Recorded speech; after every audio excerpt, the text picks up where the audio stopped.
The night that Garrett Holloway decided to make me the punchline of his dinner table, he had no idea he was sitting across from the man who just quietly turned down a seat on his company's board. He didn't know that. And for about 2 hours, I let him believe he was the most important person in the room. Because in my line of work, patience isn't a virtue. It's a weapon. My name is Lawson Merritt. I'm 42 years old. I'm a senior partner at a private equity firm based in Chicago, Illinois. And I've spent the last 18 years in rooms where fortunes were made or destroyed in the time it takes someone to order dessert. I've sat across from CEOs, hedge fund managers, and people whose net worth had more zeros than most people's zip codes. I've been in negotiations that lasted 4 days straight without anyone sleeping. I've seen deals worth $500 million collapse because of a sentence someone said at the wrong moment. I know how to read a room, and I know exactly when to speak. What happened at that dinner table on a Saturday night in Lincoln Park changed my marriage, exposed a lie my wife had been telling me for years without using a single word, and ended with a phone screen that silenced a man who hadn't stopped talking for 2 hours straight. Let me take you back to the beginning. Because this story didn't start that night. It started the moment Nadia's younger sister, Sierra, came home from a weekend in Scottsdale with a new boyfriend, and suddenly forgot everything she knew about the people who raised her. Before you hear what happened next, and trust me, you're going to want to, make sure you subscribe to this channel and hit the notification bell. Drop a comment below and tell me, have you ever had to sit quietly while someone underestimated you at a dinner table? Because I want to hear every single one of those stories. Like this video so more people can find it, because what happened that night is something a lot of us have experienced and not enough of us talk about. Now, let's go back. Nadia and I have been married for 9 years. We met at a fundraiser for a children's hospital on the near north side. She was coordinating the event. Elegant, composed, the kind of woman who could manage 40 moving parts and still make every guest feel like they were the only person in the room. I fell for her that night. Not slowly. The way you fall off a cliff, before you realize it's happening. In the early years, Nadia was proud of my work. She understood what private equity actually meant. She'd come to firm dinners, hold conversations with partners and investors, and carry herself in those rooms with a confidence that made me proud every single time. She knew how to dress for a room where you didn't need to show labels to signal success. She understood the language, but somewhere around year 6 or 7, something shifted. Her social circle changed. She started spending more time with a group of women who measured success differently, loudly, visibly, with the right cars and the right driveways and the right vacations posted in the right places. I didn't say anything about it. People grow, people change. I stayed focused on the work. What I didn't fully see coming was how much those new friendships would eventually change what Nadia expected from me in public. Not at firm events, not with my colleagues, but with her family, with people who didn't know me professionally, and it seemed, she preferred to keep it that way. Sierra, her younger sister, had spent most of her 20s bouncing between marketing roles in smaller companies, living in Wicker Park, dating a series of unremarkable men she always found clever reasons to leave. She was charming, loud, funny in the way people are when they've decided that being the life of the party is the same thing as being interesting. I liked her well enough. We weren't close, but she was family. Then she met Garrett Holloway. Garrett owned a regional real estate development company based in Naperville. Commercial properties, mostly. Strip mall conversions, suburban office parks, the kind of real estate that makes money without making headlines. According to Sierra, he was massively successful. According to his LinkedIn profile, which I glanced at once, he ran a company with 11 employees and 3 active projects. He wore a Submariner on his wrist at every available opportunity. He drove a blacked-out Range Rover. He talked about his company the way people talk about a country they founded personally. He was the kind of man who has just enough money to believe he's arrived. The dinner was Nadia's mother's idea. Elena Rios had been asking to meet Garrett for weeks, and finally, a date was set. Her parents' home in Lincoln Park, a beautiful 3-flat on Burling Street that her father, Roy, had owned for 30 years. Roy Rios was a retired civil engineer who'd built his career methodically, project by project, without ever needing anyone to know about it. I respected him deeply. He was the quietest person in any room, and always the most certain of himself. Nadia told me about the dinner 2 weeks in advance, and then, about 4 days before we were supposed to go, She sat down across from me at our kitchen island and said something I didn't expect. "Lawson, I just want to ask you something, and I need you to actually hear me." I set my coffee down. "I'm listening." "Garrett's kind of a big personality," she said. "He's proud of what he's built. I just don't want you to go in there and start talking about your work in a way that makes him feel small. You know how you can get sometimes." I stayed very still. "How I can get?" "You don't always realize how you come across. Like you're keeping score. Like everything is a competition you've already won." She paused. "I just want it to be a nice dinner." I looked at my wife for a long moment. 9 years of marriage. A woman who had once stood in a room full of institutional investors and held conversations that impressed people who were difficult to impress.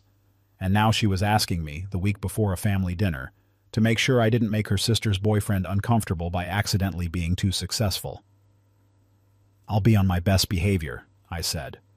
And I meant it, completely, in ways she didn't fully understand yet. The Rios house smelled like garlic and bay leaf when we arrived. Elena had been cooking all day.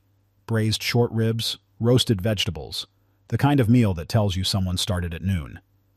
Roy answered the door with a handshake and that particular quiet warmth he always had. The kind that came from a man who was genuinely happy to see you rather than performing it. Garrett and Sierra were already there. They'd arrived first, which felt intentional. Garrett stood when we walked in. He was maybe 44, broad across the shoulders, with the careful grooming of someone who spent money on looking effortlessly put together.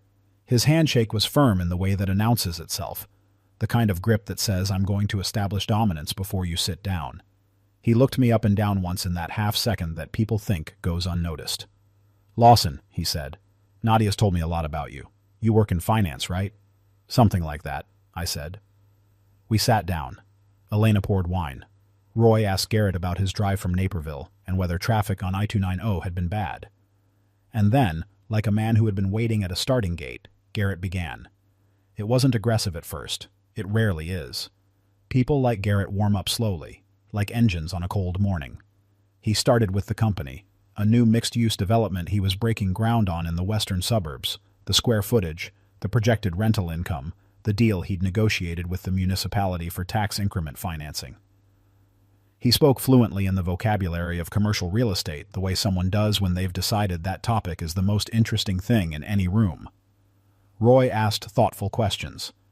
Elena smiled and nodded. Sierra watched Garrett with the kind of admiration that comes from someone still in the early months of a relationship, complete, unfiltered, unearned. And Nadia glanced at me twice in the first 20 minutes with a look that said, "Be careful." I ate my food. I asked Roy about a restoration project he'd been advising on for the city. I complimented Elena on the short ribs, which were genuinely exceptional. I was pleasant. I was present. I was, by any observable measure, a completely unthreatening dinner guest. Then Garrett pivoted. It was subtle at first. He started making jokes. The first one was about guys who just push paper for a living, which he connected to some story about a banker who'd tried to advise him on a deal and hadn't understood how real assets worked. He laughed. Sierra laughed. He glanced at me. Not quite long. Enough to be a challenge. Just long enough to land. I smiled. I cut another piece of short rib. 10 minutes later, he was telling a story about a finance guy at a party who'd tried to explain private equity to him and gotten it completely wrong. "These guys talk like what they do is so complicated," Garrett said, leaning back in his chair the way men do when they're settling in for a performance. "But at the end of the day, they're just moving money around. It's not like they're actually building anything, you know what I mean?" He looked at me directly that time. There was nothing subtle about it. The table went quiet for exactly 1 second. The kind of quiet that has weight. Nadia's jaw was tight. I could see it from my peripheral vision. She was looking at her plate. "That's an interesting take," I said pleasantly. Then I asked Elena if there was more bread. "What I want you to understand is that I was not being passive. I was not swallowing anything. I was being strategic. Because Garrett Holloway had just told me, in front of his girlfriend's entire family, that what I did for a living wasn't real work. And the correct response to that was not to defend myself.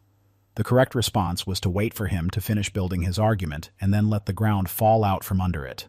So I waited. He peaked around the 45-minute mark. That's typically when it happens with men like Garrett. They run through their material, the revenue figures, the portfolio, the deals closed, the deals pending, the lifestyle markers that are supposed to function as evidence of arrival. And then they need a landing spot. They need someone to react. They need the room to register what they've said. And when the room doesn't react the way they planned, when someone at the table just keeps eating and nodding and asking thoughtful questions about the roasted vegetables, it creates this low hum of anxiety that pushes them further. "What exactly is it you do, Lawson?" Garrett asked, directly, no pretense this time. Nadia's been a little vague about it. I looked at my wife. She was looking at her wine glass.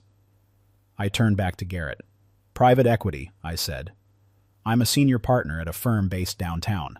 We focus on middle market acquisitions and portfolio management." Garrett tilted his head. "So you buy companies?" "Among other things, we invest in them, restructure them, help them grow, and eventually exit. Sometimes we hold for 3 years, sometimes 7. "And what kinds of companies are we talking about, like small stuff?" "Depends on the deal," I said. "Our current portfolio includes a specialty manufacturing company in Ohio, a healthcare services group in the Southeast, a logistics platform operating in 14 states, and a regional commercial real estate developer we've been involved with for about 4 years. Something shifted in his expression at that last one. Just a flicker. Roy leaned forward slightly, interested now.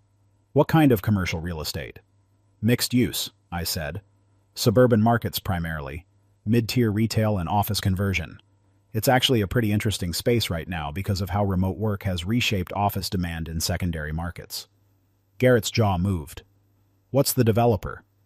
"I can't get into specifics," I said. "Portfolio company information is confidential, but the sector's what matters. The fundamentals are strong if you're patient." He studied me. "You just said you're a senior partner. How many partners does the firm have?" 8, I said. "And what's the firm's AUM?" It was a direct question. Aggressive, actually. Asking someone at a family dinner table about their firm's assets under management is not a casual inquiry. It's a measurement. He wanted a number to compare against his own. I picked up my wine glass. "About 3.2, I said. "Million?" he said, and he smiled when he said it. The smile of a man who thinks he knows the answer to a question before it arrives. "Billion," I said. The table went very quiet. Not dramatically. Not the way it happens in movies, where someone drops a fork and a record scratches. Just quietly. The way rooms go quiet when the architecture of a conversation changes and everyone feels it at the same time. Sierra looked at Nadia. Nadia was looking at the table. Roy was looking at me with the slight private smile of a man who had been waiting for something and had finally seen it arrive. Garrett laughed, a short, unconvincing sound. "That's the whole firm, though, not your personal." "Of course," I said. "I'm one partner of 8, but yes, that's the firm." He nodded, processing, recalibrating, looking for a new angle because the one he'd built for the past hour had just developed a structural issue. "Must be nice," he said finally, "being in a position where you're just managing other people's money." "It's demanding work," I said, not unkindly. "The diligence alone on a single acquisition can take 9 months, but yes, it's rewarding." Garrett opened his mouth to say something. I'll never know exactly what it was going to be, because that's when my phone buzzed in my breast pocket. I don't check my phone at dinner. I was raised better than that, and I've been in enough rooms to know that pulling out your phone in the middle of a conversation is a statement, not a reflex. So when I felt the buzz, I would have ordinarily let it go to voicemail. But I saw the name on the screen when I glanced down briefly, and I knew I had to look. It was from Davis Whitmore, the managing director of a sovereign wealth fund based in Abu Dhabi that our firm had been in exploratory conversations with for the better part of 6 months. Conversations about a potential co-investment in a deal that, if it closed, would be the largest transaction our firm had ever been involved in. We're talking about a deal in the range of $400 million, 9 months of work, 3 international trips, more hours than I could accurately count. Davis did not call on Saturday evenings unless something had moved.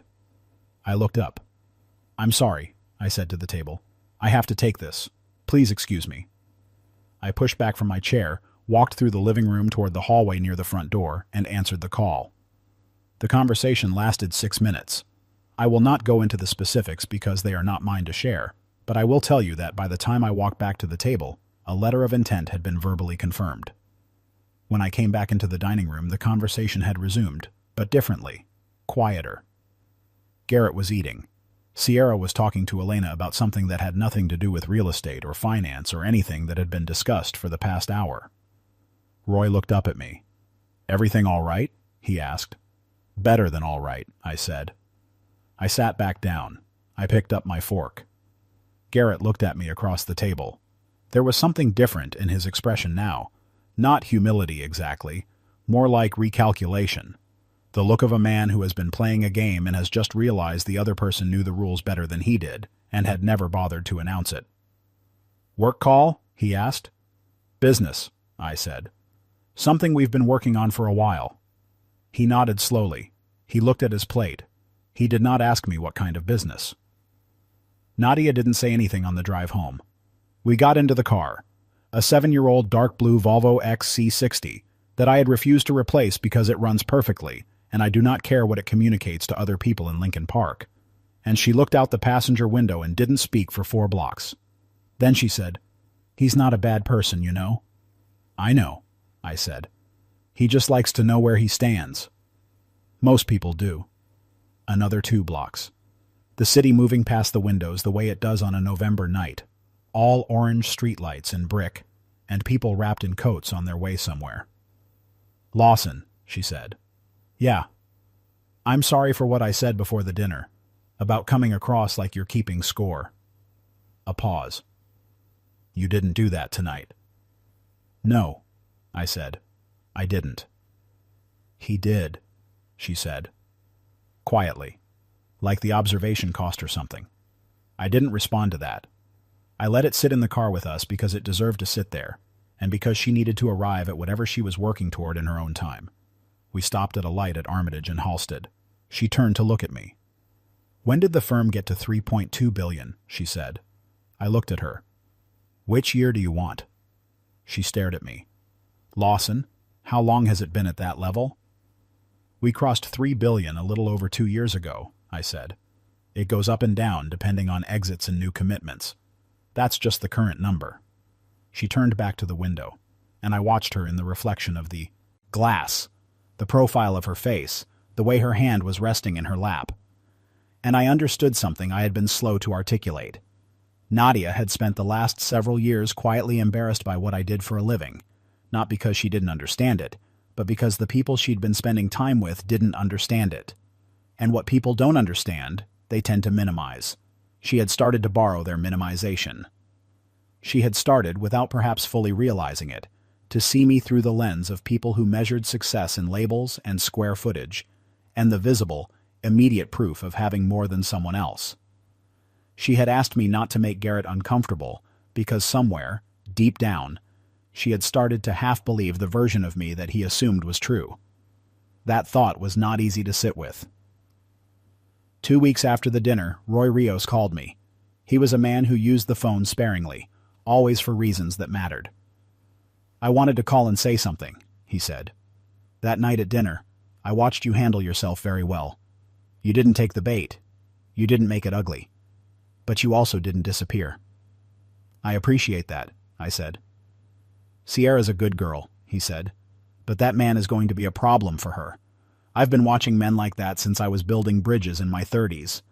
They spend their whole lives announcing themselves and never once ask a question about someone else." He paused.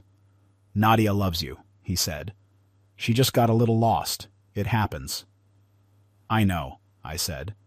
"She's finding her way back," he said. "Give her the room to do it." I thought about that call for a long time afterward. Roy Rios had spent 40 years building things out of concrete and steel and patience. He'd watched cities change and neighborhoods shift and people come and go. He'd raised 2 daughters who were fundamentally different from each other in every way. And he'd spent 30 years in a house on Burling Street without ever needing anyone outside that house to know what that meant. He was the man I measured myself against. Not Garrett Holloway. The deal closed 43 days after that phone call at the dinner table. The co-investment letter of intent became a signed agreement. The announcement went through the appropriate channels. Within a week, it was covered in 2 industry publications and picked up by a financial news wire. Sierra texted Nadia about it. She'd seen it somewhere online. I heard about the text because Nadia brought it up that evening while we were making dinner together in our kitchen on Dearborn Street. She set her phone down on the counter and looked at me with an expression I recognized from early in our marriage, the one that meant she was processing something she should have seen coming and was working out exactly what that meant. Sierra asked if that was your firm, she said. What did you say? I said yes. She picked up a wooden spoon and stirred whatever was on the stove, then put it back down. She seemed surprised. Garrett's had a few months to update his assessment, I said. Nadia was quiet for a moment. He apologized, by the way, to Sierra, for how he behaved at dinner. She told me yesterday. She paused. I don't know if that's because he's actually sorry or because he looked you up afterward. Probably both, I said. She nodded. Probably both. I moved next to her at the counter. We cooked dinner together the way we had in the early years, close enough to pass things back and forth without having to ask. And at some point, I couldn't tell you exactly when, Nadia put her hand on my arm, just for a second, the way you touch someone when you want them to know something you haven't quite figured out how to say yet.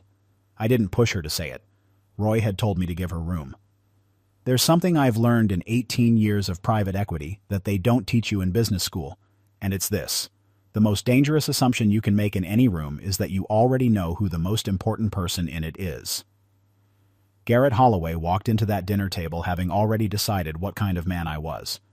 He'd decided before he met me, based on information he'd half heard from Sierra, filtered through whatever categories he used to organize the world into people who mattered and people who were background. He'd categorized me as background, and so he spent 2 hours talking at a dinner table where I had quietly committed to giving him exactly enough space to finish building something that wasn't true. He thought that phone call at the end was luck, or coincidence, or just a funny thing that happened to make him look bad at the right moment.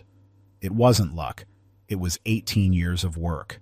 It was 9 months of calls and trips and diligence and patience. It was a Saturday evening phone call from a managing director in Abu Dhabi who trusted me because I'd earned that trust over years. And the irony is that none of that was ever meant to impress Garrett Holloway.